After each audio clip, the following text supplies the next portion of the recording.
Okay, my worst race, and there has been many, and I'm really proud of that because I always have my hat in the ring, and I always suggest that people have the hat in the rings to run as fast as they possibly can, because that's what we're trying to do. We're trying to train to run as fast as we possibly can on one day.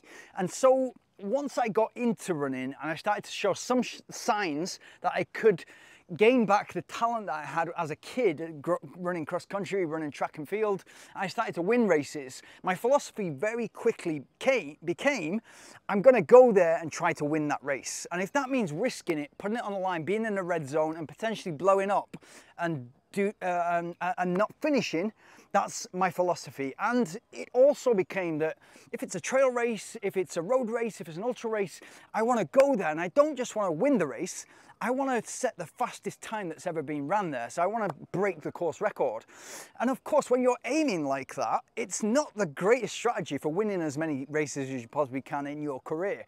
And it's often been to the detriment that I've tried to go and win the course race. I could have potentially won the race, but I've blown up. And this is the perfect example of that. So this is the story I'm going to tell you.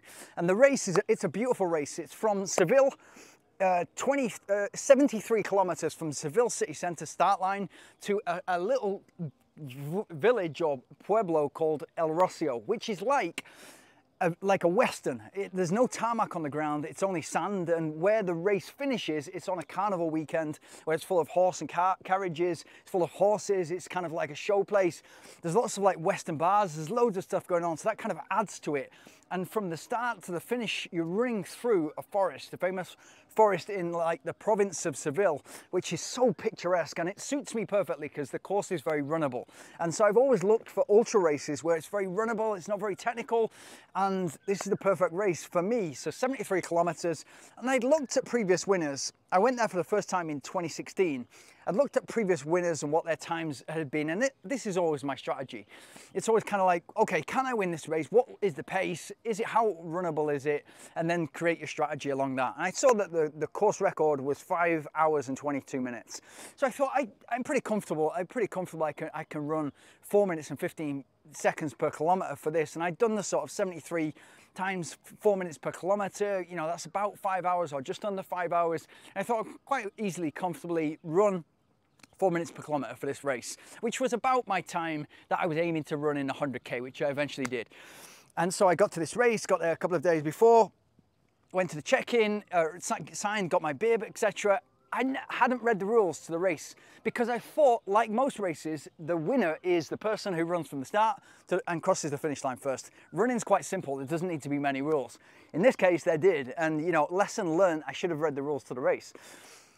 We get there in the morning and we set off, and bear in mind, I've got this time, this pace that I've got to run per kilometer in order to break the course record in my head. And we set off super slow behind a police car. And so all of us are bunched behind it, and there's hundreds of people in this race, if not thousands, I can't remember, but we're all bunched behind this police car. And then I'm kind of asking what's going on, when's the race going to start? And it's a controlled start for the first 5K. So until we've got out of the city centre of Seville onto the trail, it's a controlled start. So after, we're running really slow, and we're running uncomfortably slow. It's like 6 minutes 30, 7 minutes per kilometre.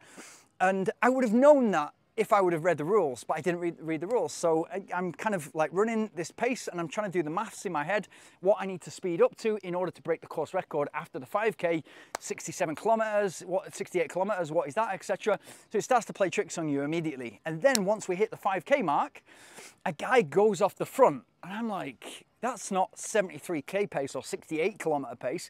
What's that guy doing? And after about another 5 kilometers, so 10 kilometers into the race, I'm with a group of 5 people, and I say to them, is this guy, in Spanish, I say, you know, is this guy really good who's gone off the front, or is he crazy? Like, es un hombre bueno or loco, okay? And they say, I don't know, no sé. And to me, we then start to get feedback from the mountain bikes that are kind of supporting the race. And, you know, he's 1 minute off the front, then he's 3 minutes, then he's 5 minutes, then he's 6 minutes. And I'm like, if I want to win this race, if I want to come here and win the race, I've got to go after him. And so I started to up the pace. I upped the pace from something like 4 minutes 15 per kilometre to 3:50 per kilometre. So I'm really, like, that's a serious increase.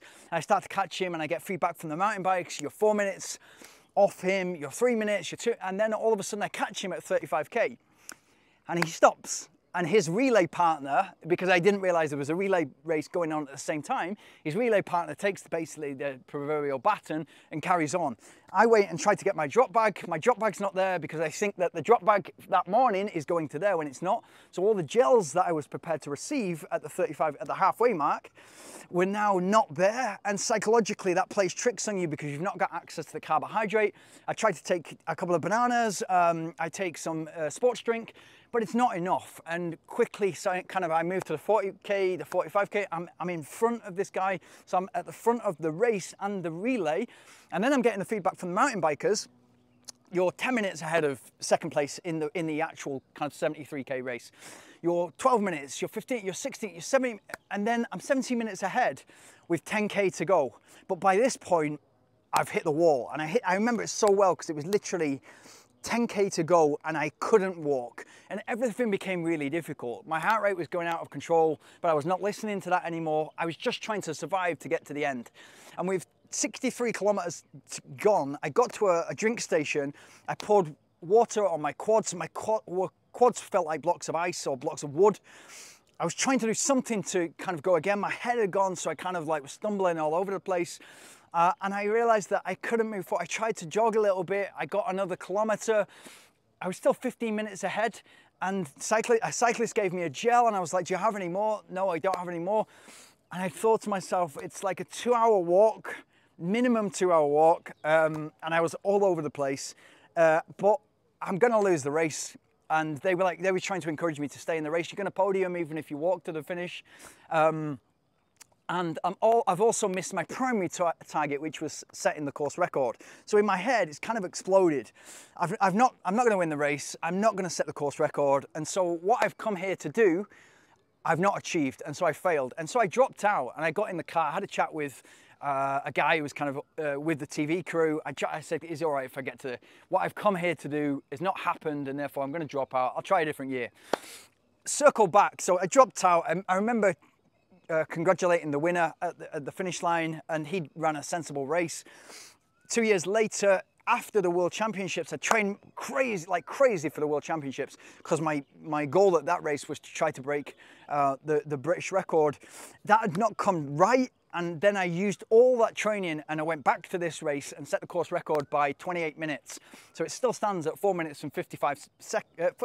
hours and 55 minutes and something. And so what did I learn from that? It was like, first of all, read the rules, you idiot. Make sure that you know if there's a relay race or some other race going on at the same time, that you know not to chase people, if there's no need to chase people in order to win the race when the people that you're racing against are in the group you're in and behind. Second of all, if you're going to kind of like judge this properly, you've got to have your drop bag in the right way. And the right way was to drop it the day before, not on the morning of the race. And that would have been taken to halfway. So everything was organized. I wasn't. So you kind of learn that you got to read the rules, even if they're in Spanish. And so the third thing I learned was if you're going to win a big race like that, you've got to have people in your corner. You've got to have a team behind you. And so you need somebody at halfway who's going to monitor those gels in your sports drink.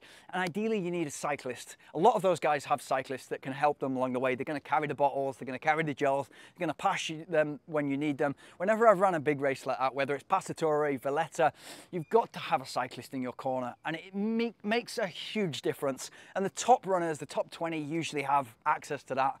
Fair play if you're not having that. And I've been there and it makes a big difference. It's exactly the same in an elite marathon. The guys who have access to those elite drinks tables have got the drinks that they've practiced with and trained with for the last 5 years, and they've got access to those. Nothing is different on race day. You've got to control the controllables. It's a big difference to the rest of the mass field that have got access to Powerade or the sports drink that is available. But again, if you're working to that, make sure that you're training with Powerade or Gatorade or whatever it is you've got access to on the day. And finally, you got to have a backup plan, because if I would have had enough gels, been carrying enough gels, and that's another kind of maybe another kilogram of gels when you kind of add it, or half a kilogram of gels. But if you've got those and you've got water, then you've got enough access to carbohydrate. So your plan B is, I might not have hit the course record, but I could have still won the race. It was only another 10K to go.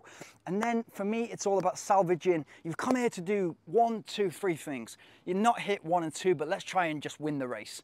And so that was my worst race. Learned loads from it. Came back and did the business 2 years later. But yeah, don't make the mistakes that I make. Read the rules and turn up and set yourself up for success. Good luck.